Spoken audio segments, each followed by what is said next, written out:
एक राज्य में रामलाल नाम का एक गरीब किसान रहता था।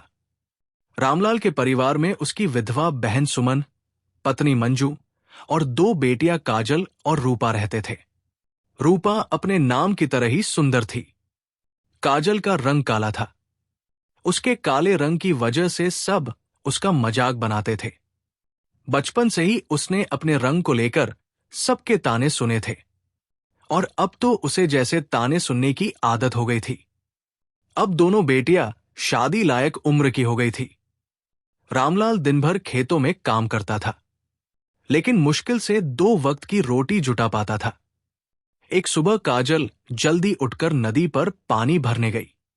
तब गांव की एक औरत प्रिया उसे देखकर अपनी आवाज में हल्की सी चुभन और मजाकिया लहजे के साथ बोली, अरे काजल, तुम इतनी सुबह पानी लेने क्यों आ गई हो? काजल ने शांत लेकिन थोड़े संकोच के साथ जवाब दिया, प्रिया, भाभी बाद में भीड़ बढ़ जाती है ना, इसीलिए। भीड़ बढ़ जाती है इसीलिए, या सब तुम्हारा मजाक उड़ाते हैं इसलिए? अरे सच सच क्यों नहीं बताती? गांव में सबको पता है कि लोग तुम्हारे बारे में क्या कहते हैं। सच कहूं काजल, तो मुझे तुम पर कभी कभी बहुत दया आती है। देखो ना, तुम घर की बड़ी बेटी हो। तुम्हारे बापू कितनी मेहनत करते हैं, लेकिन ज्यादा कुछ कमा नहीं पाते हैं, और ऊपर से तुम ऐसा काला रंग और बदसूरत चेहरे के साथ जन्मी हो।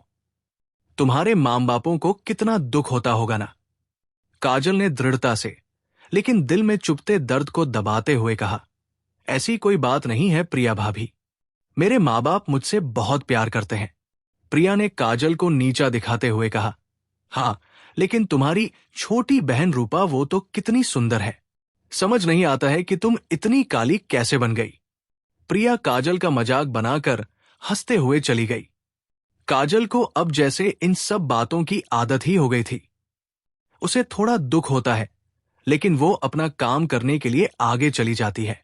एक दिन मंजू ने अपने पति रामलाल से चिंता भरे लहजे में कहा, आप इतना काम कर रहे हैं, लेकिन हमें उतने पैसे ही नहीं मिल रहे हैं जितने मिलने चाहिए। 2 बेटियां हैं हमारी, उनकी शादी करने का समय आ गया है। बिना पैसे के हम क्या करेंगे? उनकी शादी का खर्चा और दहेज कहां से लाएंगे हम? मंजू की बातें सुनकर रामलाल उदास होकर बोला, मैं भी वही सोचकर परेशान हो रहा हूं मंजू। पता नहीं कि काजल के लिए अच्छा रिश्ता कब मिलेगा। रामलाल और मंजू की ये बातें रामलाल की विधवा बहन सुमन, जो रामलाल के साथ ही रहती थी, वो सुन लेती है। फिर गुस्से और कड़वेपन से भरी आवाज में कहती है, अरे मैंने तुम दोनों से कितनी बार कहा है कि काजल की शादी की बात को अब छोड़ दो। अरे उसे काले रंग की लड़की के लिए कहां से लाए रिश्ते? कौन सा लड़का होगा जो इस काली लड़की से खुद शादी करने को राजी हो जाएगा? तुम दोनों इसकी चिंता छोड़ दो और रूपा के बारे में सोचो। हमारी रूपा तो इतनी सुंदर है कि लड़के वाले उसे शादी करने के लिए सामने से दहेज दे देंगे। मंजू ने हैरानी और परंपरा की चिंता से भरे स्वर में कहा, ये आप क्या कह रही है दीदी? बड़ी से पहले छोटी की शादी करवा दे, ये कैसे हो सकता है? सुमन फिर से अपनी बात पर जोर देते हुए कहा, अरे अब तुम दोनों ने आज तक क्या कम रिश्ते ढूंढे हैं काजल के लिए, लेकिन जो भी आता है उसके काले रंग को देखकर भाग जाता है। अब उस कोयले से काली लड़की के साथ कोई क्यों शादी करेगा? बड़ी की शादी नहीं हुई तो क्या छोटी को भी जिंदगी भर ऐसे ही घर बिठाकर रखोगे? सुमन की सब कड़वी बातें काजल अंदर से सुन रही थी। उसे ये सब सुनकर बहुत दुख हुआ। वो सबके लिए चाय लेकर आती है। तब सुमन घृणा से भरी आवाज में कहती है, हे भगवान, सुबह सुबह इस मनहोश के दर्शन हो गए। अब पता नहीं कैसे दिन बीतेगा। मंजू ने सुमन को टोकते हुए कहा, आपने ऐसा क्यों कहा दीदी? वो तो आपको चाय देने आई है। सुमन ने अपनी नाराजगी को और उफान पर लाते हुए कहा, तुम्हें पता है ना कि मुझे सुबह उठने के बाद इसका चेहरा देखना अच्छा नहीं लगता। इसके इस काले रंग को देखती हूं तो मेरा कुछ करने का या कहने का ही इच्छा मर जाती है। काजल ने दर्द भरे स्वर में अपने आंसू रोकते हुए कहा, आप ऐसा क्यों कह रही है बुआ? मैं काली हूं, इसमें मेरा क्या दोष है? सुमन को काजल पर गुस्सा आ जाता है। वो गुस्से से लाल होती हुए कहती है, एक तो इतनी बूदसूरत है, और मुझसे जुबान लड़ा रही है। मंजू समझा देना अपनी बेटी को। ये कोई रूपा जैसी अप्सरा नहीं है जो अपना मुंह चलाए।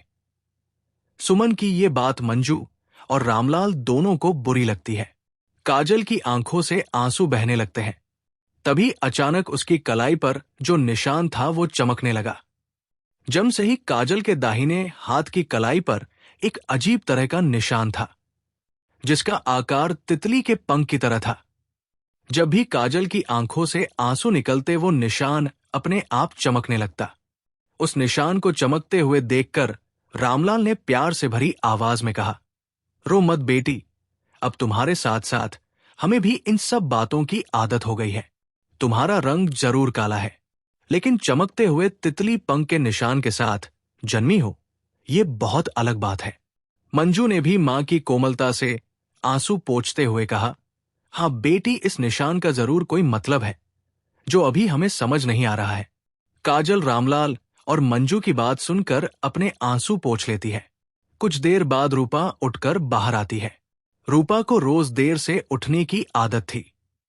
वही काजल हमेशा जल्दी उठकर अपनी मां की मदद किया करती। रूपा को देखकर मंजू ने थोड़े सख्त लेकिन ममता भरे लहजे में कहा, रूपा, काजल पानी लेकर आई है, अब तुम जाकर कपड़े धोकर आओ। मंजू की बात सुनकर रूपा ने नखरे और घमंड से भरी आवाज में, जैसे खुद को रानी समझ रही हो, कहा, मां, मैंने तुमसे कितनी बार कहा है कि मुझे ऐसे धूप में काम करने के लिए मत भेजा करो। मेरा रंग तो देखो, धूप में मेरा ये गोरा रंग इस काजल की तरह काला पड़ जाएगा। मैं नहीं जाऊंगी कपड़े धोने। मंजू ने फिर से सख्त होकर कहा, नहीं जाएगी का क्या मतलब है? तुम्हें जाना पड़ेगा। शादी के बाद क्या सास को ऐसे ही उल्टे जवाब दोगी? रूपा अपनी खूबसूरती पर इतराते हुए बोली, तुम्हें क्या लगता है मां कि मैं किसी ऐरेगरे से शादी करूंगी? मैं इतनी सुंदर हूं कि किसी राज्य का राजा या राजकुमार मुझे देखकर मुझ पर लट्टू हो जाएंगे। मैं ऐसे छोटे मोटे काम करने के लिए नहीं जन्मी हूं। मैं तो राजरानी बनकर राज करूंगी। तभी वहां सुनीता आती है।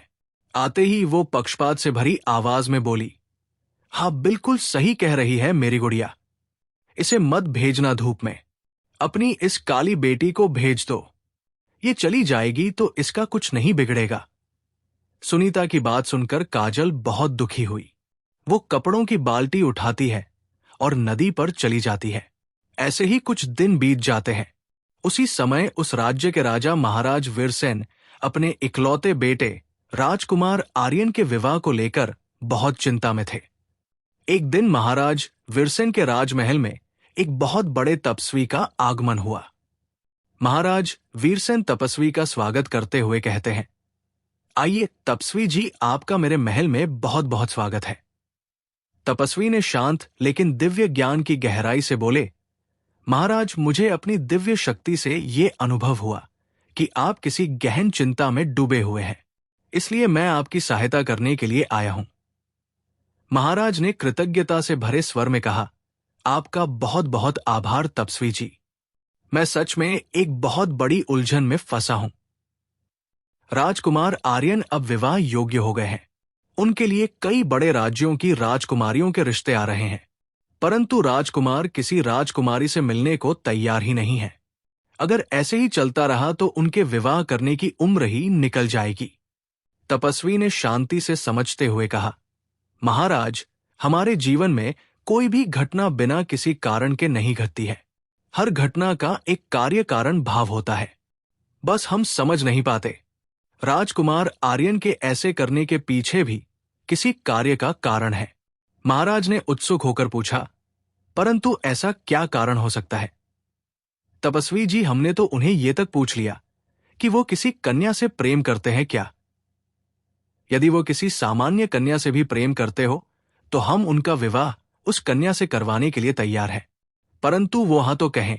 तपस्वी ने आश्वासन देते हुए भविष्य की झलक दिखाते हुए कहा, अभी राजकुमार के विवाह का समय नहीं आया है महाराज, आप चिंता ना करें।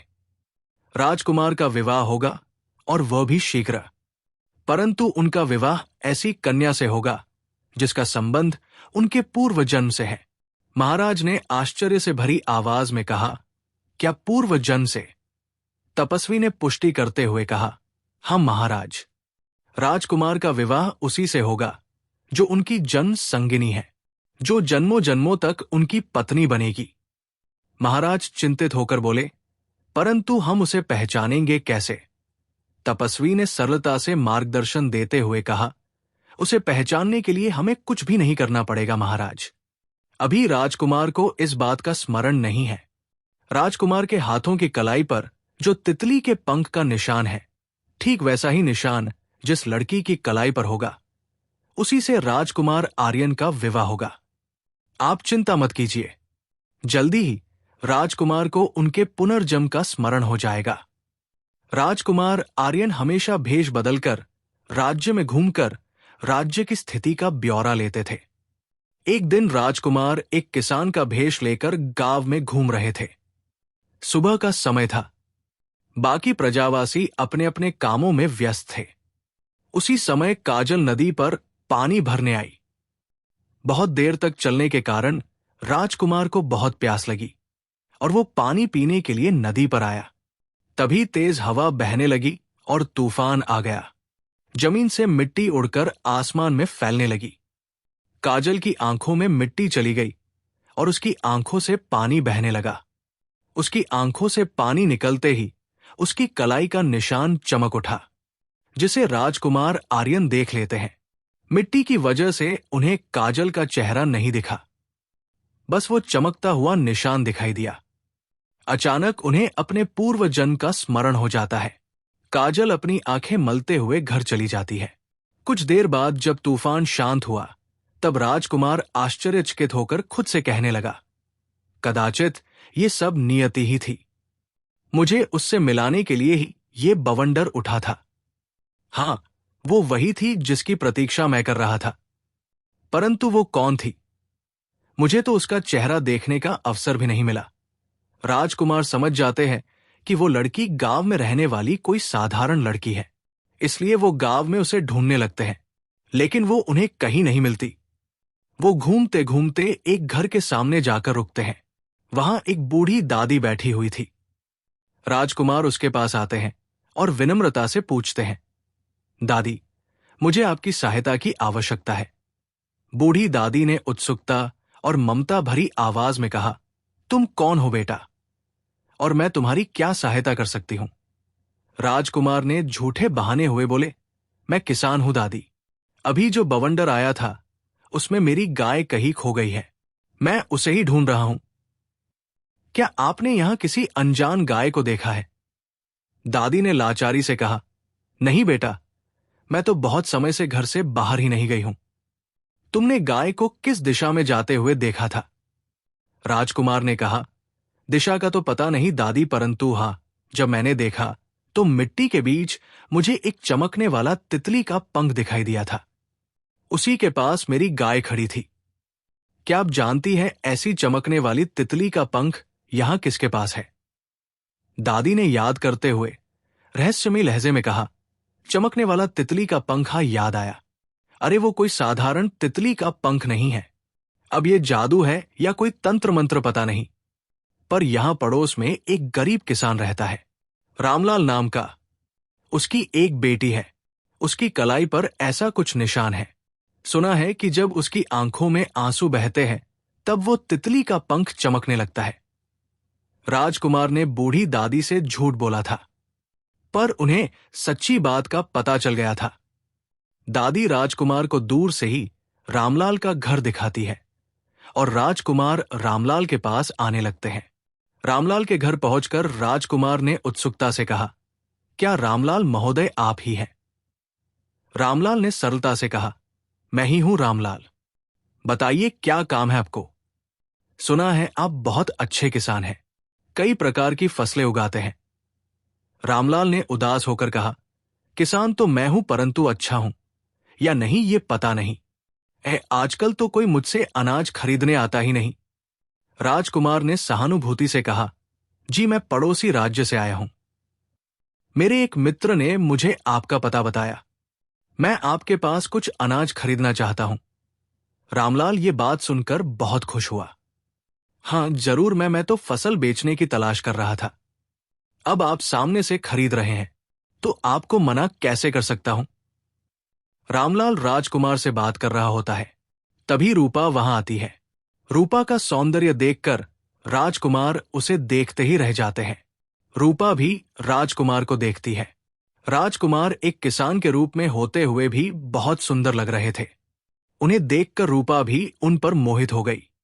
राजकुमार समझते हैं कि यही वो है जिसके हाथ पर उन्होंने चमकता हुआ तितली का पंख देखा था।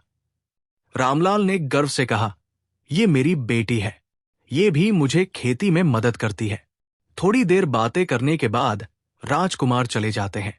अगले कुछ दिनों तक वो किसी ना किसी बहाने से रामलाल के घर आते रहते हैं और रूपा से मिलने का बहाना ढूंढते हैं। राजकुमार और रूपा अब रोज मिलने लगे। रूपा पहले से ही राजकुमार पर मोहित थी। हालांकि उसे ये पता नहीं था कि वो राजकुमार है। राजकुमार अभी तक एक साधारण किसान के रूप में ही थे। एक दिन काजल ने कहा, रूपा जरा मेरी मदद करो, बाजार जाकर कुछ सामान लेकर आना है। रूपा ने नाराजगी और अहंकार से भरी आवाज में कहा, मैंने तुमसे कितनी बार कहा है कि मुझे ऐसे घर के काम मत बताया करो। मैं तुम्हारे जैसे नौकरानी बनने के लिए नहीं जन्मी हूं। तुम जाओ और सामान लेकर आओ। काजल विनम्रता बोली, लेकिन सामान बहुत ज्यादा है।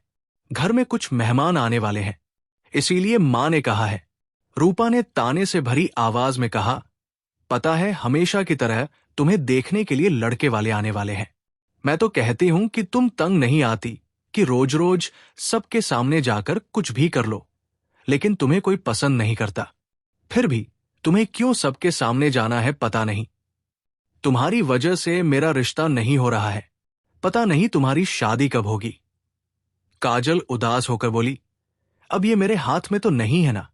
रूपा ने फिर से नीचा दिखाते हुए कहा, इसीलिए तो कह रही हूं कि छोड़ दो ये सबके सामने जाना। आज भी तुम्हें कोई पसंद नहीं करेगा और तुम्हारा मजाक बनाकर चला जाएगा, या फिर तुम्हारी जगह फिर मुझे पसंद कर लेगा।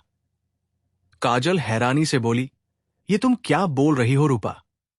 तभी वहां खड़ी सुमन ने समर्थन देते हुए कड़वेपन से कहा, सही बोल रही है। क्या गलत कहा उसने? तुम्हारी शादी की उम्र बीत रही है। सभी लड़के तुम्हें देखने आते हैं और रूपा को पसंद करके चले जाते हैं। रिश्ता कितना भी अच्छा क्यों ना हो, तुम बड़ी हो, इसलिए उसे मना करना पड़ता है। ऐसे तो तुम्हारी वजह से रूपा भी बिन ब्याही रहेगी। सुमन और रूपा दोनों काजल को फिर से उसके रंग को लेकर भला बुरा कहने लगी। शाम हो जाती है और लड़के वाले काजल को देखने आते हैं। काजल का रंग देखकर वो उसके लिए मना कर देते हैं और सुंदर रूपा का हाथ मांगते हैं। रूपा राजकुमार पर मोहित थी, इसलिए वो भी शादी से मना कर देती है। काजल को बहुत दुख होता है और वो घर से बाहर एक मंदिर में जाकर रोने लगती है। तभी वहां वही तपस्वी आते हैं। तपस्वी ने दयालुता से पूछा, क्या हुआ पुत्री, तुम रो क्यों रही हो? काजल ने हताशा और दर्द से भरी आवाज में आंसू बहाते हुए कहा, बाबा मेरे जीवन का कोई अर्थ ही नहीं है। ईश्वर ने मुझे जीवन तो दिया, लेकिन ऐसा काला रंग और बदसूरत शक्ल दी कि जिसे देखकर सब मुंह मोड़ लेते हैं। पूरा गांव मेरा मजाक बनाता है। यही नहीं, मेरे परिवार वाले भी मेरा दुख नहीं समझते हैं। मैं क्या करूं? कुछ समझ नहीं आ रहा है। आज भी मुझे एक लड़का शादी के लिए देखने आया था, लेकिन उसने मेरी छोटी बहन को पसंद कर लिया क्योंकि वो दिखने में बहुत सुंदर है। तपस्वी ने सांत्वना देते हुए शांत स्वर में कहा, रो मत बेटी, भाग्य में जो लिखा होता है वो होकर ही रहता है, हम उसे नहीं बदल सकते। काजल ने निराशा से कहा, मेरे भाग्य में दुख के सिवा और कुछ भी नहीं है बाबा। तपस्वी ने आश्वासन देते हुए बोले, नहीं बेटी, ऐसा मत कहो। जल्दी ही ऐसा समय आएगा जो तुम्हारा भाग्य बदल देगा। तुम्हारा जन्म ऐसे रोने के लिए नहीं हुआ है। तुम्हें जल्द ही अपने जीवन का असली उद्देश्य समझ में आ जाएगा। बस और थोड़ी प्रतीक्षा करो। तपस्वी की बात सुनकर काजल को तसल्ली हो जाती है। ऐसे ही एक दिन राजकुमार फिर किसान बनकर रामलाल के पास आते हैं। राजकुमार ने प्रसन्नता से कहा, रामलाल महोदय, आपने काफी अच्छा अनाज उगाया है। मैं बहुत प्रसन्न हुआ। ये लीजिए आपका मूल्य। राजकुमार रामलाल को सिक्कों से भरी पोटली देते हैं। अरे ये तो बहुत ज्यादा है। मैं गरीब किसान हूं, मुझे इतने धन की आदत नहीं है। राजकुमार ने न्यायपूर्ण लहजे में कहा, नहीं महोदय, आप इतने अच्छे अनाज उगाते हैं तो उसका आपको उचित मूल्य मिलना ही चाहिए। मैंने बाकी और कुछ लोगों को भी आपके विषय में बताया है, वो भी आपसे अनाज खरीदना चाहते हैं। रामलाल ने राहत की सांस लेते हुए कहा, यह तो बहुत अच्छी बात है। यदि ऐसा हुआ तो मुझे मेरी बेटी की शादी की कोई चिंता नहीं रहेगी। उसी समय राजकुमार ने इस विषय पर बात करने का विचार किया और कहा, रामलाल महोदय, मुझे आपसे इसी विषय में बात करनी है। मैं आपकी बेटी से विवाह करना चाहता हूं। रामलाल ने संदेह से कहा, क्या? परंतु आपको ठीक से मैं जानता भी नहीं हूं।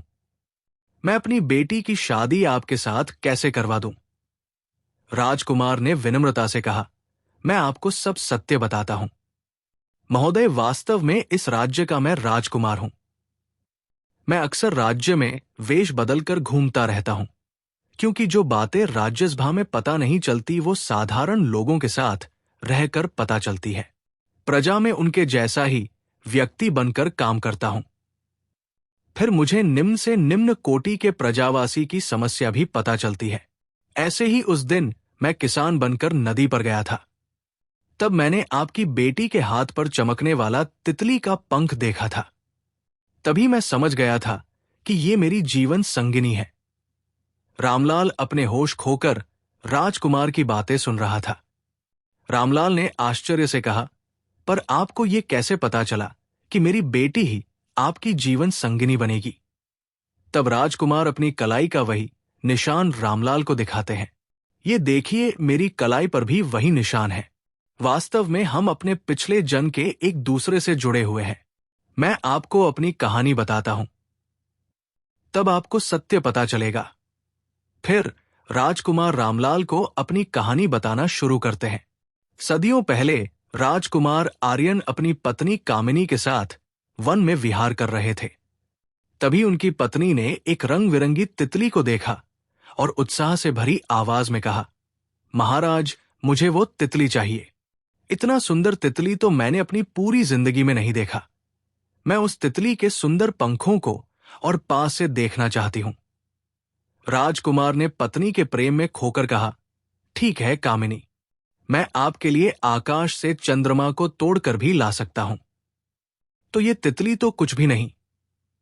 राजकुमार आर्यन उस तितली को पकड़ने गए। तितली उड़ने लगी और राजकुमार के हाथ में नहीं आई। राजकुमार जैसे तैसे तितली को पकड़ कर ले आए, लेकिन तितली छट्टा रही थी। राजकुमार ने उसे कसकर पकड़ने की कोशिश की और तितली छूटने के लिए तड़प रही थी। तितली के उस छट्टाने की वजह से उसके सारे पंख नीचे गिर गए और तितली जख्मी हो गई। तड़प तड़प कर तितली की मौत हो गई। कुछ देर के बाद वहां जंगल की परी जब उसने तितली को मरा हुआ देखा तो वो अचानक रहस्यमयी आवाज में बोलने लगी, मेरे बच्चे की हत्या करने तुमने अच्छा नहीं किया है राजकुमार। अपनी जिस पत्नी को प्रसन्न करने के लिए तुमने मेरे बच्चे की हत्या की है, उस पत्नी से तुम्हारा वियोग हो जाएगा। तुम कभी साथ नहीं रह पाओगे। ये मेरा श्राप है। परी का श्राप सुनकर राजकुमार आर्यन और उनकी पत्नी कामिनी दोनों उसके पैरों में गिरकर गिड़गिड़ाने लगे। हमें क्षमा कर दीजिए, हमसे बहुत बड़ा अपराध हो गया, परंतु हमें दूर होने का श्राप मत दीजिए। हम दोनों एक दूसरे के बिना जीवित नहीं रह सकते।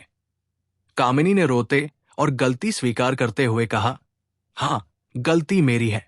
मैंने ही राजकुमार से कहा था कि मुझे वो तितली चाहिए। हमारा वियोग मत कीजिए, हमें क्षमा कर दीजिए। दोनों हाथ जोड़कर परी से माफी मांगने लगे। परी ने दया लेकिन दृढ़ता से कहा, मैं तुम्हें क्षमा कर देती हूं, परंतु मैं अपना श्राप वापस नहीं ले सकती। मैं बस उसका निवारण कर सकती हूं। इस जम के साथ जन्मों के बाद तुम दोनों हमेशा के लिए फिर से एक हो जाओगे, परंतु तब तक तुम दोनों को बिछड़ना होगा। अगले जन्म में फिर से मिलने के लिए जिस तितली के लिए तुमने ये सब किया, उस तितली का निशान तुम दोनों के शरीर पर हर जन्म में प्रकट होगा, ताकि तुम्हें यह स्मरण हो जाए कि किसी जन्म में तुमने कोई बहुत बड़ा अपराध किया है। उस दिन के बाद राजकुमार आर्यन और कामिनी का वियोग हो जाता है और उसके बाद हर जन्म में वो दोनों तितली पंख के निशान के साथ जन्म लेते हैं। तो ये थी मेरे पूर्व जन्म की कथा। आपकी बेटी मेरी कामिनी है, जिससे मिलने का अब समय आ गया है। ये सब सुनकर रामलाल बहुत खुश हो जाता है। वो समझ रहा था कि राजकुमार काजल की बात कर रहे हैं, पर राजकुमार तो रूपा की बात कर रहे थे। रूपा छुपकर उन दोनों की बात सुन लेती है। रूपा ने खुद से ईर्ष्या और लालच से भरी मन से सोचती है, अच्छा तो ये राजकुमार आर्यन है, पर ये तो तितली पंख को देखकर ही शादी करना चाहते हैं, और तितली पंख तो उस काली काजल की कलाई पर है। नहीं, ऐसा नहीं हो सकता। उस काली कलूटी काजल इतने बड़े राज्य की राजकुमार की पत्नी नहीं बन सकती।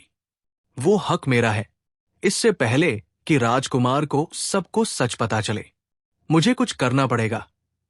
रूपा बहुत सोचती है और फिर एक कलाकार के पास जाकर ठीक वैसा ही तितली पंख अपनी कलाई पर बनवा लेती है, जैसा काजल की कलाई पर था।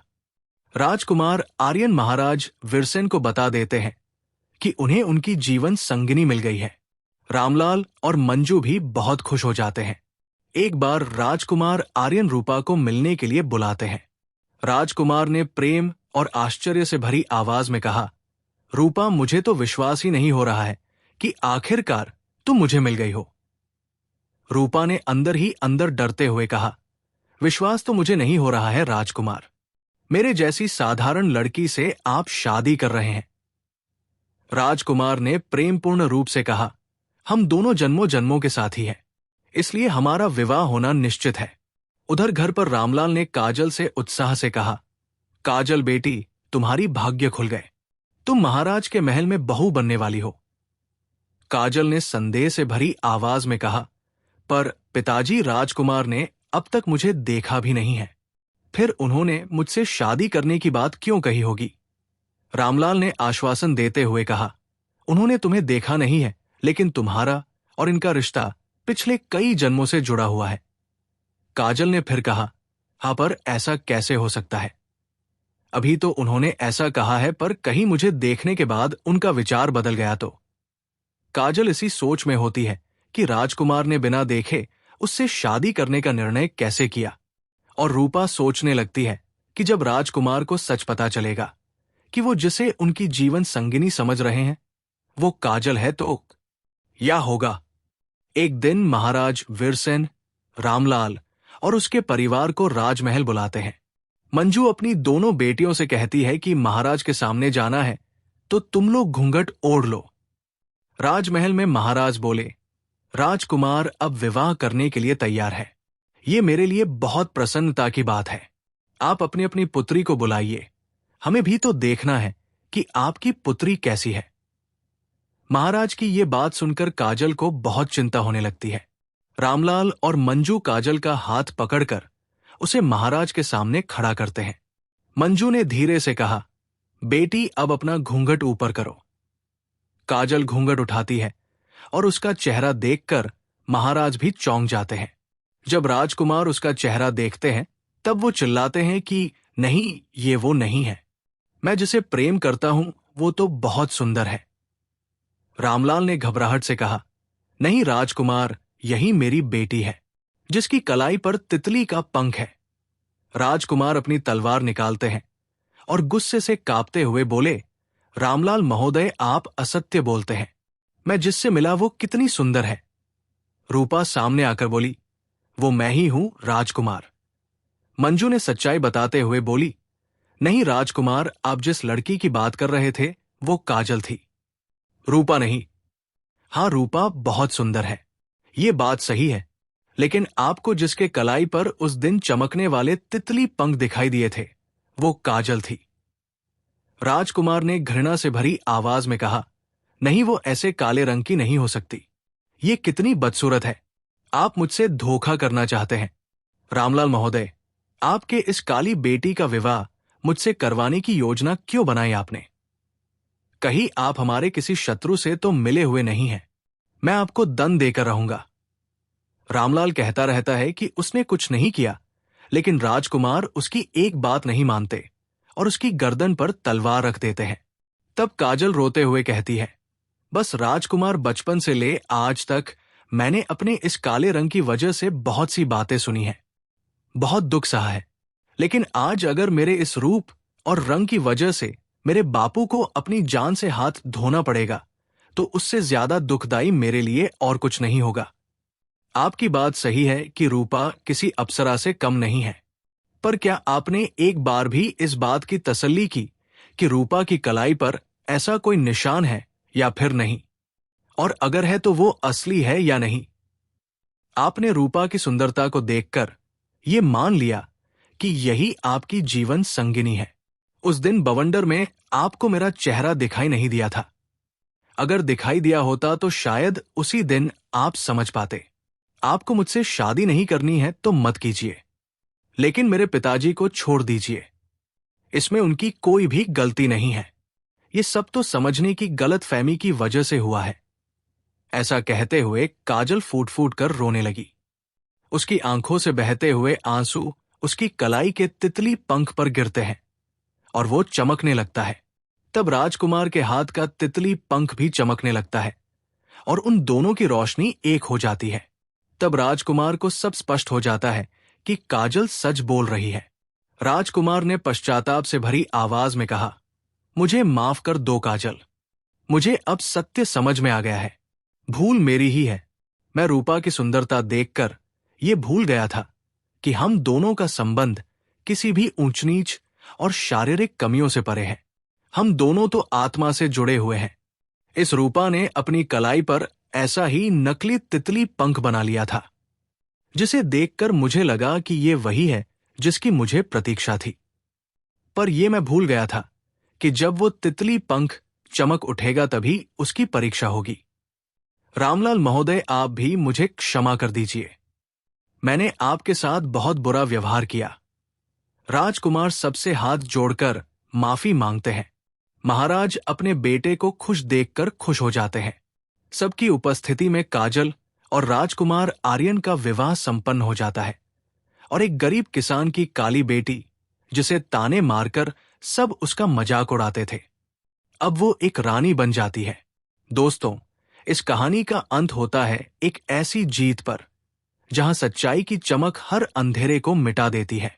गरीब किसान की काली बेटी, जिसे बचपन से रंगभेद के तानों ने घायल किया, परिवार की उपेक्षा ने तोड़ा और समाज की नजरों ने अपमानित किया, वो अंत में राजकुमार आर्यन की जीवन संगिनी बनकर राजमहल की रानी बन जाती है। दोस्तों, इसलिए कहा जाता है, जीवन में बाहरी रूप रंग की चकाचौंध धोखा दे सकती है, लेकिन आत्मा का बंधन अमर होता है। रंगभेद जैसी कड़वी सच्चाई समाज को कलंकित करती है, पर सच्चा प्रेम और कर्मफल हमेशा न्याय करते हैं। आज की कहानी आपको कैसी लगी, हमें कमेंट करके जरूर बताएं। और भी ऐसी नई नई कहानी को देखने के लिए हमारे चैनल को सब्सक्राइब जरूर करें। मिलते हैं किसी और नए वीडियो में। तब तक के लिए बाय बाय, टेक केयर।